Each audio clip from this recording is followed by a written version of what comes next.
بسم اللہ الرحمن الرحیم، السلام علیکم۔ میں ہوں راشد احمد اور آپ دیکھ رہے ہیں وائرل پوائنٹ۔ ناظرین، جیسے ہی تحریک انصاف اور پاکستانی حکومت یا اسٹیبلشمنٹ کے درمیان حالات کشیدہ ہوتے ہیں تو مراد سعید لازمی درمیان میں آتے ہیں اور کسی نہ کسی طریقے سے اپنا پیغام اپنے تحریک انصاف کے کارکنان تک پہنچاتے ہیں۔ آج بھی انہوں نے کچھ تجاویز سامنے رکھی ہیں۔ میں آپ کو یاد کروا دوں کہ مراد سعید کا کوئی نہیں پتہ کہ وہ کہاں پر ہے۔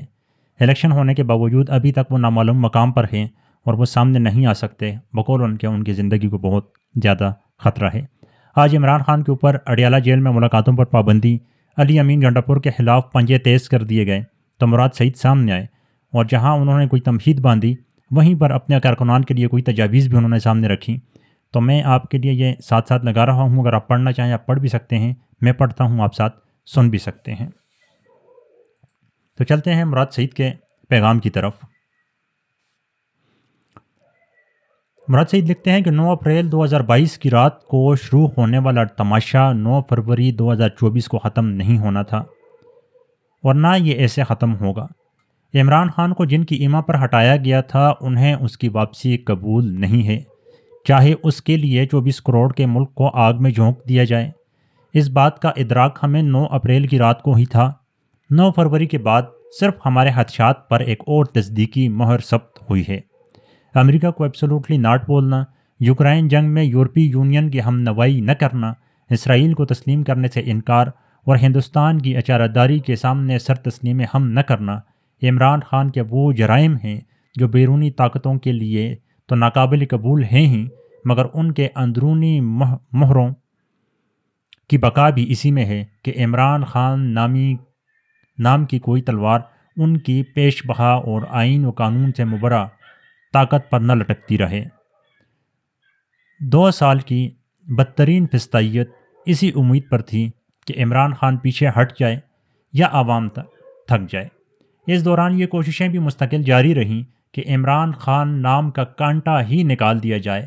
ایک بار نہیں، کئی بار عمران خان پر حملہ کیا گیا، اور جب سے عمران خان کو پابند سلاسل کیا گیا ہے، ہر ایک لمحہ اسی مقصد پر عمل درآمد کی منصوبہ بندی میں صرف ہو رہا ہے۔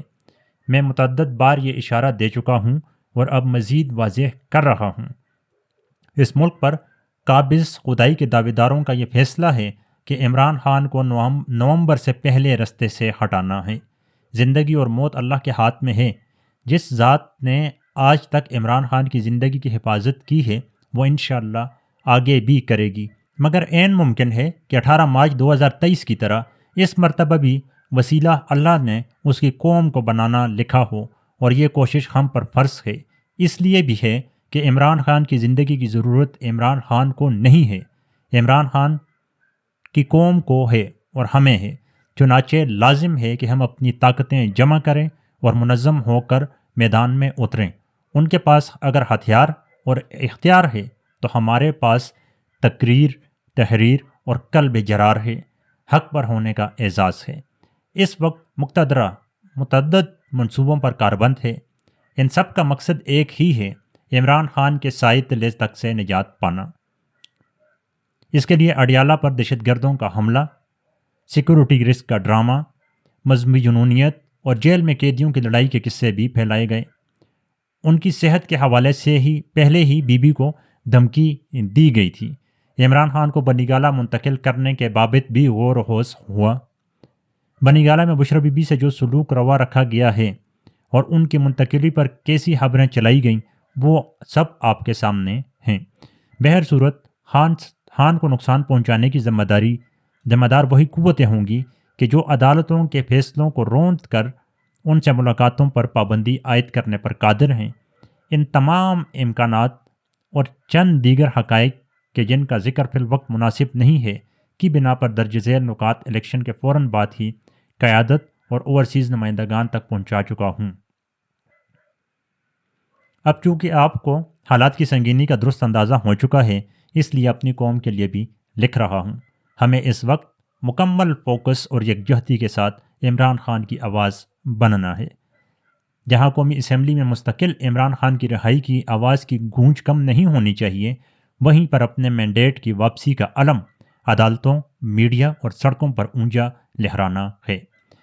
تجاویز میں اپنی پہلی تجویز دیتے ہیں مراد سعید۔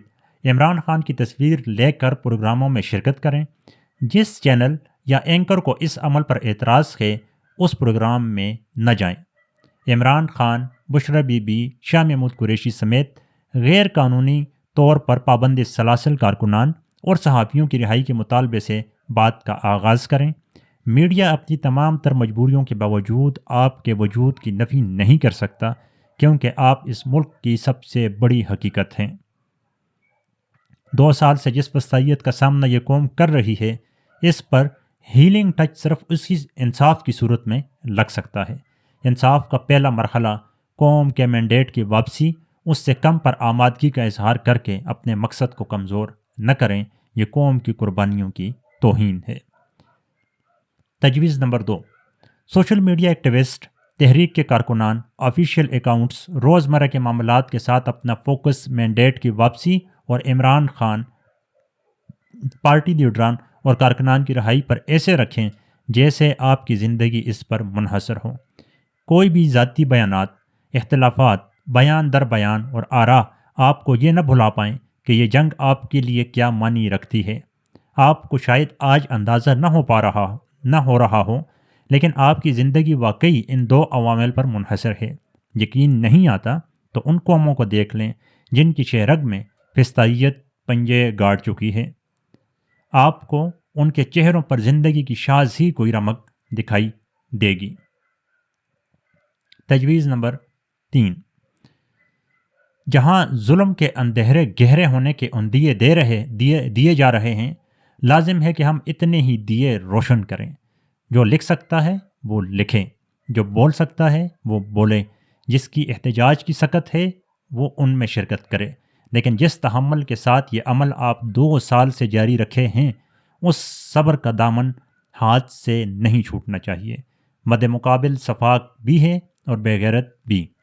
وہ اپنی کارروائیوں کا الزام آپ پر دھر کر آپ کے لیڈر کو نقصان پہنچا سکتا ہے، اس لیے ہوش اور فوکس۔ تجویز نمبر 4 دیتے ہیں مراد سعید، جو بیرون ملک ہیں وہ دنیا کو جگائیں۔ یاد رکھیں جمہوری معاشروں میں حکومتیں عوام کو جواب دہ ہوتی ہیں، وہ ایک حد تک ہی ان کے جبر اور غیر آئینی اقدامات سے چشم پوشی کر سکتی ہیں۔ آپ کے پروگرامز، احتجاج، سوشل میڈیا پر آپ کی تحریکیں پرزور ہونی چاہیے۔ یاد رکھیں عمران خان آپ کا وقار ہے، دنیا میں آپ کی عزت کا ضامن ہے۔ جن محفلوں میں آپ پر دہشت گردی کے لیبل لگتے رہے، وہاں وہ آپ کا مقدمہ لڑا ہے۔ وہ جو کبھی کسی کے سامنے نہیں جھکا تھا، فقط آپ کے حق کے لیے سوالی بنا ہے۔ تجویز نمبر 5 دیتے ہیں مراد سعید، سب سے بڑی اور اہم ذمہ داری اس وقت وکلاء پر ہے۔ وکلاء قیادت بار کونسل کے ذریعے عدلیہ کو جھنجھوڑیں۔ ملک میں 2 سال سے جو آئین و قانون کا مذاق بنا کر رکھ دیا گیا ہے، اس پر شور مچائیں۔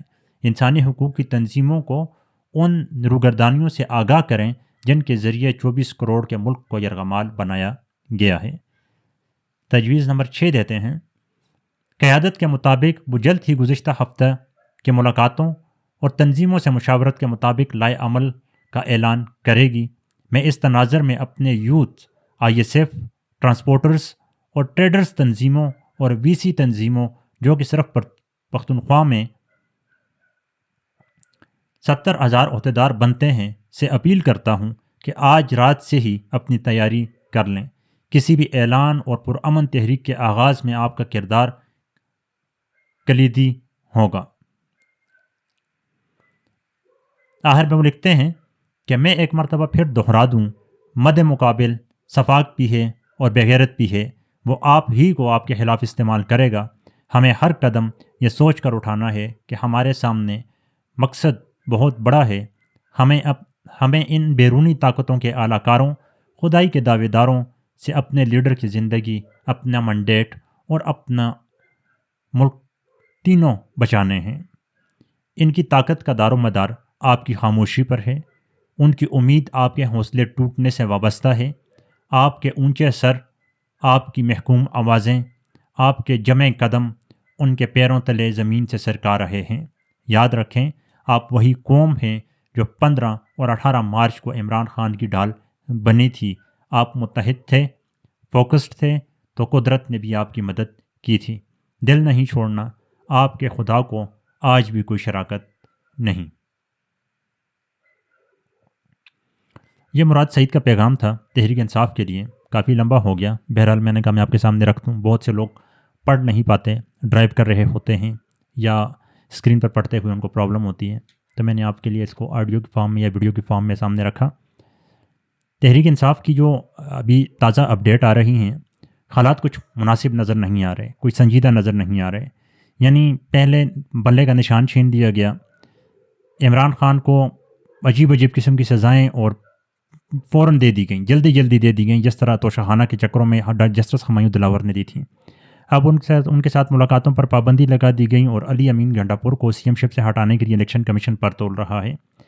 یعنی اتنا کچھ مینڈیٹ چوری کر دیا، اتنا کچھ کرنے کے بعد ابھی بھی اس جماعت کے اوپر پنجے مضبوط کیے جا رہے ہیں۔ تو آج جو حالات سامنے آئے ہیں اس سے یہ چیز تو سامنے آ چکی ہے کہ حالات استحکام کی طرف نہیں جا رہے، اور جب استحکام کی طرف نہیں جا رہے تو پھر یقیناً یہ چیزیں مشکل ہوتی جائیں گی، اور ہمارے جو حکومتیں ہیں یا طاقتور لوگ ہیں، پتہ نہیں وہ کیوں اس چیز کو نہیں سمجھ پا رہے کہ یہ جو نوجوان نسل ہے یہ جس سے چل پڑی ہے، یہ ابھی اپنے مینڈیٹ کے ذریعے اپنا فیصلہ سنا چکی ہے۔ اگلا جو الیکشن آئے گا اس میں 2-2.5 کروڑ مزید نوجوان شامل ہو جائیں گے، تو کب تک ان نوجوانوں کی رائے کو کچلا جائے گا؟ اور یہ نوجوان وقتی طور پہ نہیں ہیں۔ آپ سوچیں آج کا جو 18-19 سال کا نوجوان ہے، اس کے دل میں یہ جو ظلم اور جبر کی وجہ سے اداروں کے لیے یا مختلف محکموں کے لیے نفرت پیدا ہو رہی ہے، یہ اگر 18 سال کا نوجوان ہے تو ایوریج زندگی بھی لگا لیں پاکستان کے اندر تو 40 سال ان کے پاس زندگی باقی ہے۔ اب یہ 40 سال تک ان اداروں کے ساتھ یہ نفرت کرتے رہیں گے اور ان سے یہ انتقام لینے کی کوشش کریں گے۔ ظاہر ہے یہ بندوق تو اٹھا نہیں سکتے، یہ ووٹ کے ذریعے ہی انتقام لیں گے، لیکن جب بار بار ووٹ کے ذریعے ان کے ووٹ کے مینڈیٹ کو پامال کیا جائے گا تو پھر حالات وہی ہوں گے جو ہمیں بلوچستان میں نظر آتے ہیں کہ جب مہرنگ بلوچ یہاں پر آتی ہے احتجاج کرنے کے لیے تو ہم یہ کہتے ہیں کہ یہ BLA کو سپورٹ کرتی ہے، لیکن وہیں پر آج وہی BLA والے جو ہیں وہ صدام ترین، سالار کاکڑ اور ایسے لوگوں کا تماشا بنا رہے ہیں کہ جو ان کو کہتے تھے کہ آپ آئیں، اس ملک کے نظام پہ بھروسہ کریں، اس ملک کی عدالتوں پر بھروسہ کریں تاکہ ہم ایک پاکستان کو ایک اچھا پاکستان بنا سکیں۔ وہ بندے جنہوں نے اس ملک کے قانون، عدالت اور سسٹم کے اوپر بھروسہ کیا، وہ آج اپنے فارم 45 گلوں میں لیے ہوئے در در پھرتے ہوئے نظر آتے ہیں۔ اور مزے کی بات یہ ہے کہ جو ان کے مخالفین ہیں، لشکر رئیسانی، محمود خان اچکزئی، مولانا فضل الرحمان، یہ سارے، اختر مینگل، یہ سارے کہتے ہیں کہ وہ جیتے ہوئے ہیں۔ تب اندازہ لگائیں نا کہ اگر آپ بلوچستان کے نوجوان کو ووٹ کے ذریعے بھی آگے آنے نہیں دے رہے تو پھر وہ جو لوگ BLA میں جا رہے ہیں ان کا رستہ آپ کس طرح روکیں گے؟ مطلب سب کو آپ مار کے تو نہیں روک سکتے، یقیناً آپ کو ایک ایسا پلیٹ فارم لانا پڑے گا بلوچستان کے نوجوانوں کے لیے کہ وہ BLA کو چھوڑ کے اس طرف آئیں اور جمہوری اور قانونی طریقے کے ساتھ یا اس ملک کے آئین کو مانتے ہوئے اپنے ملک، اپنے صوبے کو بہتر کرنے کے لیے کردار ادا کر سکیں۔ بہرحال اب دیکھنا ہے کہ حالات آگے کس سمت جاتے ہیں، لیکن یقین مانیں کہ مایوسی سے ہو رہی ہے، اور اس سے بڑا ظلم یہ ہے، جبر یہ ہے، ڈٹائی یہ کیا کہہ سکتے ہیں پتہ نہیں، کہ پاکستان کے جو دانشور ہیں، جو بڑے بڑے دانشور ہیں، وہ مطلب ان کے جو منہ ہے نا اس سے بھیڑیوں کی طرح رال ٹپک رہی ہے کہ کب وہ دن آئے گا کہ یہ ادارے جو ہے پاکستانی عوام کو یوں پیس کے رکھ دیں گے، جس میں عرفان صدیقی، سہیل بڑائی چوری سے بڑے بڑے لوگ ہیں۔ میں حیران رہ جاتا ہوں کہ گزشتہ 8-10 سال تک ہم ان کے ہر کالم سے، ہر لفظ سے یہ سنتے تھے کہ سول سپریمیسی، سول بالادستی، انسانی حقوق، آئین، قانون۔ آج وہ لوگ جو ہیں بس وہ کہتے ہیں نہیں جی ہماری بالادستی ہو گئی ہے، باقی جو ہمارے مخالفین ہیں ان کو کچل کے رکھ دیا جائے۔ بہرحال ہم یہ دعائی کر سکتے ہیں کہ درمیانی رستہ نکلے اور پاکستان کے اوپر رحم کیا جائے، نہیں تو ہوگا وہی کہ پھر جو ہمارے بڑے لوگ ہیں وہ اپنے بالو کو پکڑیں گے اور چلتے بنیں گے اور ہم پیچھے روتے رہیں گے۔ بالو میں بار بار اس لیے استعمال کرتا ہوں کہ میں نے اس کے اوپر ویڈیو بنائی ہوئی ہے، اگر آپ دیکھنا چاہیں تو میں کمنٹ میں اس کا لنک دے دوں گا، آپ وہاں سے اس ویڈیو کو دیکھ سکتے ہیں کہ یہ بالو کون ہے اور ہمارے ملک کے ساتھ یہ بالو کر کیا رہے ہیں۔ ملتے ہیں اگلی ویڈیو میں، اجازت دیں، اللہ حافظ۔